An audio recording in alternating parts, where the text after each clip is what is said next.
Hello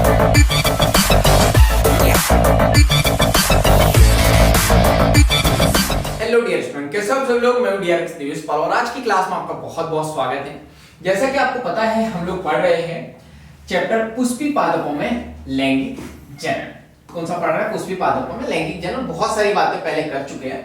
आज का हमारा टॉपिक है स्त्री केसर, गुरु बीजाणुधानी, उसी को बीजांड कहते हैं, और देखने वाले हम लोग भ्रूणकोश। बहुत ज्यादा इंपॉर्टेंट है, नीट में कई बार क्वेश्चन यहां से आया हुआ है। तो चलिए देखते हैं। तो जायांग पुष्प के स्त्री जनन अंग का प्रतिनिधित्व करता है। मैंने आपको फ्लावर में ही बता दिया था, यानी जब पुष्प पढ़ाया था तभी बता दिया था, ठीक है। इसके बाद जायांग एक स्त्री केसर यानी एकांडपी या बहु केसर यानी कि बहुअंडपी हो सकता है, ठीक है।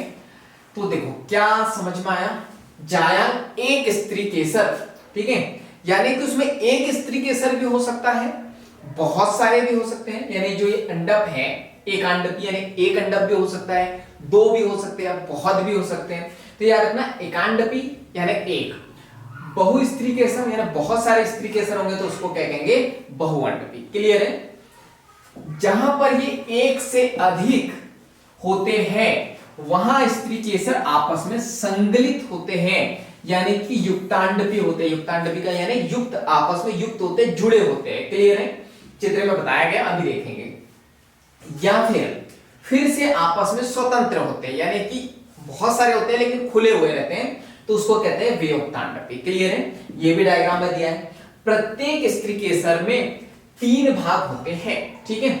डायग्राम हम लोग देख चुके थे, वर्तिकाग्र, वर्तिका और अंडाशय, ठीक है। यहां बना देता हूं मैं डायग्राम।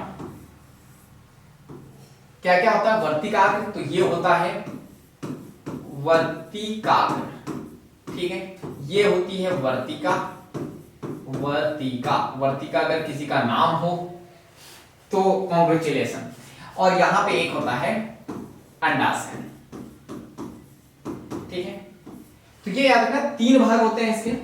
वर्तिकाग्र का काम क्या होता है? परागकणों के अवतरण मंच का ये काम करता है, यानी यहां से परागकण आएंगे तो परागकण को लेने का काम किसका है? अवतरण मंच, यानी इसका स्वागत करने का काम है वर्तिकाग्र का। वर्तिका एक दीर्घीकृत पतला एक लहरी भाग है जो वर्तिका के नीचे होता है, ठीक है। स्त्री केसर के आधार पर उभरा और फूला हुआ भाग अंडाशय होता है, ठीक है। तो ये उभरा हुआ भाग है। अंडाशय के अंदर एक गर्भाशयी गुहा यानी कोष्ठक होती है, ठीक है। तो बना देते हैं इसको भी हम लोग, गर्भाशयी कोष्ठक यानी कुछ इस टाइप से, और यहां पे कुछ कोशिका भी होती है। क्लियर है? जिसको अंड कोशिका कहते हैं। तो ये गर्भाशयी गुहा या कोष्ठक होती है। गर्भाशयी गुहा के अंदर की ओर अपरा यानी नाड़ स्थित होती है। तो यहीं पे जो है अपरा होती है। अभी देखेंगे हम लोग। क्या आप कक्षा 11वीं में पढ़ी हुई अपरा की परिभाषा एवं प्रकारों का स्मरण करें। तो 11th क्लास में आपको पढ़ना होगा, या तो पढ़ा होगा तो याद करना होगा। अपरा से उत्पन्न होने वाले दीर्घ बीजाणुधानी सामान्यतः बीजांड कहलाते। Very important. क्लियर है? तो ये याद रखना है, अपरा से क्या निकल रही है? दीर्घ बीजाणुधानी। और दीर्घ बीजाणुधानी की बात करें तो ये लाइन बाय लाइन क्वेश्चन आया था नीट में। सामान्यतः बीजांड कहलाती है, यानी कि दीर्घ बीजाणुधानी को ही क्या कहते हैं? बीजांड कहते हैं। क्लियर है? ये याद रखना। एक अंडाशय में बीजांडों की संख्या 1 गेहूं, धान, आम से लेकर अनेकों किस्में देखने को मिलेंगी, पपीता, तरबूज और ऑर्किड तक हो सकती है। क्लियर है? तो ये सिंपल सी बात है। क्लियर है यहां तक? तो ये एक बेसिक सी बात हमको यहां पे देखने को मिली, किसके बारे में? स्त्री केसर के बारे में। क्लियर है? इसका स्क्रीनशॉट ले लो आप। ले लिया? चलिए, तो अब हम लोग डायग्राम भी देख लेते हैं। तो डायग्राम 2.7, ठीक है। कहां गया 2.7? तो इधर है शायद, ये है, ठीक है। 2.7। तो यहां पे देखो ये क्या क्या बताया गया है हमें। तो ये देखोगे आप, तो ये देखो ये वर्तिका हो गई, ये एक लहरी भाग वर्तिका, और यहां पे ये क्या है? अंडाशय। किस पे व्यवस्थित होगा? पुष्पासन पे, ठीक है।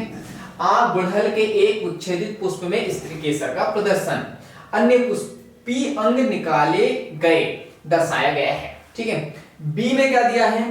पेपावर, पेपावर के बहुअंडपी युक्तांडपी केसर स्त्री केसर। ठीक है, देखो तो यहां क्या दिया है, ये देखो यह युक्तांडपी यानी यहाँ पे बहुत सारे जो है स्त्री केसर है लेकिन आपस में क्या हुए हैं, चिपके हुए हैं, इसलिए युक्तांडपी है। ठीक है, सा अगर आप देखोगे, ठीक है, तो ये अंडा, और इसके बाद हम लोग बात करते हैं सा में क्या दिया है, माइचेलिया के बहुअंडपी जो वियुक्तांडपी स्त्री केसर है। वियुक्तांडपी का मतलब वही है कि वो आपस में जुड़े हुए हैं। क्लियर है, ये देखो ये आपस में जुड़े हुए हैं और जूम कर दिया हमने। क्लियर है, और हम लोग बात करते हैं नेक्स्ट, एक प्रारूपिक प्रतीक। अच्छा ये नहीं दिया है इन्होंने, युक्तांडपी दिया है और यहां पे इन्होंने ये नहीं दिया है, युक्तांडपी दिया है लेकिन यहां पे वियुक्तांडपी नहीं दिया है, यानी कि स्वतंत्र वाले नहीं दिए गए हैं। क्लियर है यहां तक है।